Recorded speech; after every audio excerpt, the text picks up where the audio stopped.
വലിയ വിജയം സ്വന്തമാക്കിയ മാർക്കോ വീണ്ടും വാർത്തകളിൽ നിറയുകയാണ്. മാർക്കോ ടെലിവിഷൻ ചാനലുകളിൽ പ്രദർശിപ്പിക്കുന്നതിന് വിലക്ക് ഏർപ്പെടുത്തിയിരിക്കുകയാണ് ഫിലിം സർട്ടിഫിക്കേഷൻ ബോർഡ്. ചിത്രത്തിന്റെ OTT പ്രദർശനം തടയണമെന്നുള്ള ആവശ്യവും ശക്തമായി ഉന്നയിക്കപ്പെട്ടിട്ടുണ്ട്.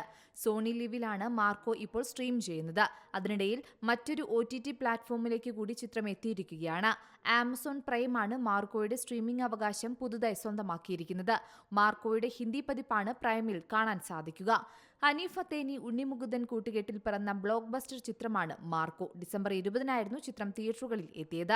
സിദ്ദിഖ്, ജഗദീഷ്, ആൻസൺ പോൾ, അഭിമന്യു തിലകൻ, യുക്തി തെരേജ തുടങ്ങിയവരാണ് മാർക്കോയിലെ മറ്റു പ്രധാന അഭിനേതാക്കൾ. കഴിഞ്ഞ വർഷത്തെ ഹിറ്റ് ചിത്രങ്ങളിലൊന്നാണ് മാർക്കോ. മലയാളത്തിലെ ഏറ്റവും വയലൻസ് നിറഞ്ഞ പടമായാണ് മാർക്കോയെ വിശേഷിപ്പിക്കപ്പെടുന്നത്. ക്യൂബ്സ് എന്റർടൈൻമെന്റ്സിന്റെ ബാനറിൽ ഷെരീഫ് മുഹമ്മദാണ് മാർക്കോയുടെ നിർമ്മാണം. ക്രിസ്മസ് റിലീസായി മാർക്കോ തിയേറ്ററുകളിൽ എത്തിയതിനു ശേഷം ചിത്രം ആദ്യ ഷോ മുതൽ മികച്ച പ്രകടനം നേടിയിരുന്നു. ബോളിവുഡിലടക്കം ഗംഭീര പ്രകടനം കാഴ്ചവെച്ച് ചിത്രം 150 കോടി ക്ലബിലും ഇടം നേടി. അതേസമയം U അല്ലെങ്കിൽ UA കാറ്റഗറിയിലേക്ക് മാറ്റാൻ പറ്റാത്ത അത്ര വയലൻസ് സിനിമയിൽ ഉണ്ടെന്നാണ് ഇപ്പോഴുള്ള വിലയിരുത്തൽ. കൂടുതൽ സീനുകൾ വെട്ടിമാറ്റി വേണമെങ്കിൽ നിർമ്മാതാക്കൾക്ക് വീണ്ടും സിനിമ ടെലിവിഷനിൽ നൽകാൻ അപേക്ഷിക്കാം. A സർട്ടിഫിക്കറ്റ് ആയതുകൊണ്ടാണ് നടപടിയെന്നാണ് സെൻട്രൽ ബോർഡ് ഓഫ് ഫിലിം സർട്ടിഫിക്കേഷന്റെ കേരള റീജിയണൽ മേധാവിയുടെ വിശദീകരണം. മാർക്കോയ്ക്ക് തിയേറ്റർ പ്രദർശനത്തിന് സർട്ടിഫിക്കറ്റ് നൽകേണ്ടെന്നായിരുന്നു കേരളത്തിലെ കമ്മിറ്റിയുടെ തീരുമാനമെന്നും വിശദീകരണമുണ്ട്.